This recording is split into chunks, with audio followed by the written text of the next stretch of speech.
जब मेरा पति रोज ऑफिस जाता तो जाने से पहले मुझे एक लाल रंग की साड़ी देकर कहता, आज शाम को मेरे ऑफिस से आने से पहले इसे पहन लेना और अच्छे से तैयार होकर बैठना।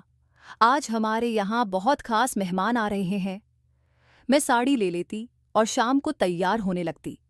लेकिन जैसे ही मैं तैयार होती, हमारा नौकर मुझसे कहता, दीदी भगवान के वास्ते ये साड़ी मत पहनना, वरना बुरा हो जाएगा। तुम नहीं जानती कि सारी रात तुम्हारे साथ यहाँ क्या खेल खेला जाता है। आज तुम ये साड़ी मुझे दे दो, मैं इसे पहनकर तुम्हारी जगह बैठूंगा और तुम चुपचाप सब कुछ देख लेना, फिर तुम्हें मेरी बात पर भरोसा हो जाएगा। मुझे नौकर की बातें झूठी लगती थीं, क्योंकि साड़ी पहनने के बाद मुझे कुछ भी याद नहीं रहता था। लेकिन उस दिन उसने बहुत जिद की और मुझसे हाथ जोड़कर विनती करने लगा। उसकी हालत देखकर मैंने साड़ी उसे दे दी। उसने मेरी साड़ी पहन ली, एक लंबी बालों वाली विग लगाई और औरतों की तरह तैयार होकर मेरे कमरे में बैठ गया। रात को जब मेहमान आए तो मेरा पति एक एक करके उन्हें मेरे कमरे में ले जाता। थोड़ी देर बाद जो मैंने देखा उससे मेरे होश उड़ गए। अगली सुबह के करीब 5 बज रहे थे। मैं सोकर उठी तो घर में चहल पहल मची हुई थी। मेरी माँ मेरे छोटे भाई से कह रही थी, जल्दी से मार्केट जाओ और अच्छा नाश्ता लेकर आओ, कोई चीज छूटनी नहीं चाहिए। मैंने माँ से पूछा तो पता चला कि रिश्ते के लिए कुछ मेहमान आ रहे हैं। माँ ने मुझसे कहा, एक अच्छा सा सूट पहनकर तैयार हो जाओ। मैंने बिना कुछ कहे एक नया जोड़ा निकाला और हल्का मेकअप कर लिया। थोड़ी देर बाद रिश्तेदार हमारे घर आए। मैंने उन्हें ड्राइंग रूम में बिठाया और उनके साथ बैठ गई। उन्होंने मुझसे चाय बनाने को कहा। घबराहट की वजह से मेरे हाथ पैर कांप रहे थे, लेकिन मैंने चाय बना ली। माँ के इशारे पर मैंने चाय की ट्रे लेकर उनके सामने रख दी। उनमें से एक महिला मुझे ध्यान से देख रही थी। तभी मुझे समझ आ गया कि उन्हें मैं पसंद आ गई हूँ। अगले दिन उन लोगों ने फोन करके हाँ कर दी। मैं भगवान का शुक्रिया अदा करती रही। मेरी सगाई रितेश से हो गई और शादी की तारीख 2 महीने बाद तय हुई। इन 2 महीनों में मेरी रितेश से फोन पर थोड़ी बहुत बात होती थी। वह मुझसे मेरी तस्वीर मांगते, लेकिन मैं उन्हें टाल देती। आखिरकार वह दिन आ गया जब मैं रितेश की दुल्हन बनकर उनके घर चली गई। शादी की रात जब उन्होंने मेरा घूंघट उठाया तो उन्होंने मेरी बहुत तारीफ की। मेरा हाथ पकड़कर बोले, तुम जानती हो मैं तुमसे कितनी मोहब्बत करता हूँ। पहली बार जब मैंने तुम्हें देखा उसी वक्त सोच लिया था कि मेरी दुल्हन बनने के लिए तुमसे बेहतर कोई नहीं हो सकती। रितेश ने मुझसे वादा किया कि वह मेरी हर खुशी का ध्यान रखेंगे। उन्होंने कहा, घर के काम के लिए नौकर हैं, तुम्हें कोई काम करने की जरूरत नहीं, तुम बस मेरी खुशियों का ख्याल रखना। उनकी बातें सुनकर मुझे बहुत अच्छा लगा। शादी के बाद रितेश हर रोज ऑफिस से आते तो मेरे लिए कोई न कोई गिफ्ट लेकर आते। उनकी मोहब्बत से मेरी जिंदगी बदल गई। जब मैं मायके जाती तो दोस्त और पड़ोसी कहते, तुम्हारी तो लॉटरी लग गई, ऐसा प्यार करने वाला पति हर किसी को नहीं मिलता। हमारी शादी को 4 महीने हो गए थे। एक दिन रितेश ने बताया कि उन्हें ऑफिस के काम से दूसरे शहर जाना होगा। उन्होंने कहा, मैं तुम्हें मायके छोड़ देता हूं और 20 दिन बाद वापस आकर ले जाऊंगा। रितेश ने शाम को मुझे मायके छोड़ा और एयरपोर्ट के लिए निकल गए। 20 दिन बाद वह वापस आए और मुझे घर ले गए, लेकिन इस बार वह बिल्कुल बदले बदले लग रहे थे। अब उनकी आंखों में वह मोहब्बत नहीं दिखती थी। वह मुझसे बहुत कम बात करने लगे। जब मैं उनसे शिकायत करती तो वह कहते, ऑफिस का काम बहुत ज्यादा है, तुम्हें थोड़ा समझना पड़ेगा। मैं उनसे कहती, मुझे चीजों की नहीं, आपकी जरूरत है। लेकिन वह मेरी बात को नजरअंदाज कर देते। मैं घर में अकेली बोर होती रहती थी, इसलिए मैंने सोचा कि घर का काम खुद करने लगूं ताकि वक्त कट सके। लेकिन जब मैंने काम शुरू किया तो थककर चूर हो गई। आखिरकार मैंने रितेश से कहा, घर के काम के लिए फिर से नौकरानी रख लीजिए, मुझसे यह सब नहीं हो पा रहा। लेकिन रितेश ने कहा, अब हमें नौकर की कोई जरूरत नहीं है, वैसे भी घर में कौन है, सिर्फ तुम और मैं, 2 लोगों का खाना बनाना कोई बड़ी बात नहीं है। और ये बात नहीं है। यह सुनकर मैं हैरान रह गई, क्योंकि वही रितेश जो मुझे हमेशा सजने संवरने की बात करते थे और कहते थे कि मुझे किसी काम को हाथ लगाने की जरूरत नहीं है, आज नौकरों की सैलरी पर बहस कर रहे थे। उनका यह रवैया देखकर मेरा दिल टूट गया, लेकिन मैंने कुछ नहीं कहा। अगले दिन जब रितेश ऑफिस से घर लौटे तो वह बहुत खुश लग रहे थे। मैंने उनसे पूछा, आज आप इतने खुश क्यों हैं? उन्होंने मुस्कुराते हुए कहा, मेरे पास एक गुड न्यूज़ है, लेकिन वह मैं तुम्हें कल बताऊंगा। फिलहाल मुझे बहुत भूख लगी है, तुम खाना लगा दो। उनकी बात सुनकर मैं सोचने लगी कि ऐसी क्या बात है जो उन्हें इतना खुश कर रही है। लेकिन मैं उनकी आदत जानती थी, अगर उन्होंने मना कर दिया तो वह कुछ नहीं बताएंगे। इसलिए मैं चुप रही और अगले दिन का इंतजार करने लगी। अगली शाम मैं उनका इंतजार कर रही थी कि दरवाजे की बेल बजी। मैंने दरवाज़ा खोला तो देखा कि रितेश अपनी गाड़ी में बैठे हैं। उनके हाथों में ढेर सारे शॉपिंग बैग थे। उन्होंने गाड़ी से उतरने के बजाय मुझे देखकर कहा, जल्दी से तैयार हो जाओ, ये कपड़े और इनसे मैचिंग ज्वेलरी पहनना मत भूलना। मैं तुम्हें एक पार्टी में ले जा रहा हूं। तैयार हो जाओ तो मुझे कॉल या मैसेज कर देना, मैं तुम्हें पिक कर लूंगा। मैंने बैग लिए और खुशी खुशी तैयार होने चली गई। लाल साड़ी और गोल्डन ज्वेलरी पहनकर मैं शीशे में खुद को बार बार देख रही थी। मुझे खुद पर यकीन नहीं हो रहा था कि मैं इतनी खूबसूरत लग सकती हूँ। जब मैं पूरी तरह तैयार हो गई तो फिर से दरवाजे की बेल बजी। मुझे समझ आ गया कि रितेश ही होंगे। मैंने जल्दी से बाल खोले, घर को लॉक किया और रितेश के साथ गाड़ी में बैठ गई। रितेश भी आज बहुत अच्छे से तैयार हुए थे। गाड़ी में हल्का म्यूजिक चल रहा था और उनका मूड बहुत अच्छा था, बहुत अच्छा था। वह मुझसे मजाक कर रहे थे और कह रहे थे, जहां हम जा रहे हैं वहां बहुत बड़े बड़े लोग होंगे, तुम्हें सबसे हंसते हंसते मिलना है। अगर इंसान अपनी बातों से दूसरों को इम्प्रेस कर ले तो बहुत फायदे होते हैं। थोड़ी देर में हमारी गाड़ी एक बड़े होटल के सामने रुकी। रितेश ने गाड़ी से उतरकर मेरा हाथ थामा और दरवाज़ा खोला, जैसे मैं कोई राजकुमारी हूं। होटल के अंदर का माहौल बहुत शानदार था। हर तरफ रोशनी थी और एक बड़ा सा हॉल खूबसूरती से सजाया गया था। वहां कई ऑफिसर और उनकी पत्नियां मौजूद थीं। मुझे माहौल थोड़ा अजनबी सा लग रहा था, लेकिन जैसे ही मैं अंदर गई मुझे लगा कि मेरी खूबसूरती ने सबका ध्यान अपनी ओर खींच लिया है। रितेश ने मुझे अपने दोस्तों से मिलवाया। इसके बाद हमने खाना खाया। डिनर के दौरान मुझे लगा कि पास वाली टेबल पर बैठा एक व्यक्ति बार बार मुझे देख रहा है। उसका ऐसा देखना मुझे असहज कर रहा था। थोड़ी देर बाद वह उठकर हमारे पास आ गया और हमारी टेबल पर बैठ गया। बातचीत में पता चला कि वह रितेश का सीनियर ऑफिसर मिस्टर खन्ना है। रितेश ने मुझे उससे मिलवाया। उसने मुझसे हाथ मिलाने के लिए हाथ बढ़ाया। मैं चाहकर भी सबके सामने मना नहीं कर पाई, लेकिन जब मैंने उससे हाथ मिलाया तो उसने मेरा हाथ हल्के से दबा दिया।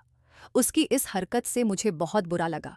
मैंने गौर किया कि रितेश ने भी यह बात नोटिस की, लेकिन उन्होंने कुछ नहीं कहा। उनकी चुप्पी से मुझे हैरानी हो रही थी। वह कैसे इस हरकत को सहन कर सकते थे? रितेश ने शांत स्वर में कहा, यह मिस्टर खन्ना हैं। रितेश ने कहा, अगर मिस्टर खन्ना चाहें तो मुझे बहुत जल्दी प्रमोशन मिल सकता है। मिस्टर खन्ना की बातें जारी थीं। वह बहुत दिलचस्प बातें कर रहे थे, लेकिन उनका मुझे बार बार देखना बेहद असहज कर रहा था। पार्टी खत्म होने के बाद भी मिस्टर खन्ना रितेश से हंसते बोलते बाहर तक साथ आए। उनकी हमारे साथ साथ चलने की कोशिश मुझे अच्छी नहीं लगी। जब हम घर लौटे तो रितेश ने मुझसे कहा, पार्टी में मेरा साथ देने के लिए शुक्रिया। जल्दी ही मैं घर में नौकरानी रखने का इंतजाम कर दूंगा, लेकिन तुम्हें अब मेरे साथ इस तरह की पार्टियों में जाना होगा और बड़े बड़े ऑफिसरों से मेलजोल बढ़ाना होगा। अगले दिन जब मैं उठी तो दोपहर के 12 बज चुके थे। रितेश नाश्ता कर ऑफिस जा चुके थे। मैं तैयार होकर बैठी ही थी कि दरवाजे की घंटी बजी। इस समय रितेश का घर पर आना असामान्य था, लेकिन जब मैंने दरवाज़ा खोला तो वह सामने खड़े थे। उनके साथ एक लड़का भी था। रितेश ने कहा, यह श्यामू है। ये बहुत जिम्मेदार और शरीफ लड़का है। हर काम आता है, खाना बनाना, गाड़ी चलाना और घर के छोटे मोटे काम। यह होटल में भी काम कर चुका है। इसे मैंने ढाबे पर काम करते देखा और इसकी कहानी सुनकर इसे घर लाने का फैसला किया। अब यह तुम्हारी मदद करेगा और तुम्हारे छोटे भाई की तरह ख्याल रखेगा। श्यामू ने सिर झुकाकर रितेश की बात का समर्थन किया। श्यामू का स्वभाव और काम करने का तरीका देखकर मुझे राहत मिली। वह न केवल काम में निपुण था, बल्कि कोई फालतू बात भी नहीं करता था। धीरे धीरे वह मुझे छोटे भाई जैसा लगने लगा। एक दिन सुबह जब मैं उठी तो श्यामू अपने कमरे में नहीं था। उसे लान में बैठे देखा। वह रो रहा था। मैंने पास जाकर पूछा, लेकिन उसने अपनी परेशानी नहीं बताई। मैंने उसे मदद के लिए पैसे देने की कोशिश की, लेकिन उसने इनकार कर दिया। उसी वक्त रितेश का फोन आया। उन्होंने कहा, आज शाम मेहमान आ रहे हैं, तुम खाना तैयार करवा लेना और लाल साड़ी पहनकर तैयार हो जाना। उनसे बातचीत करते रहना ताकि उनका दिल लगा रहे। मेहमानों का जिक्र सुनकर मैं घबरा गई, क्योंकि मुझे मिस्टर खन्ना का सामना करने का डर था। शाम को रितेश मेहमानों के साथ घर आए। जैसा मैंने सोचा था, मेहमान और कोई नहीं बल्कि मिस्टर खन्ना ही थे। उन्हें देखकर मेरा मूड खराब हो गया, लेकिन मजबूरी में मुझे उनसे बात करनी पड़ी। हम ड्राइंग रूम में बैठे। कुछ देर बाद रितेश को फोन आया और वह कमरे से बाहर चले गए। अब कमरे में सिर्फ मैं और मिस्टर खन्ना थे।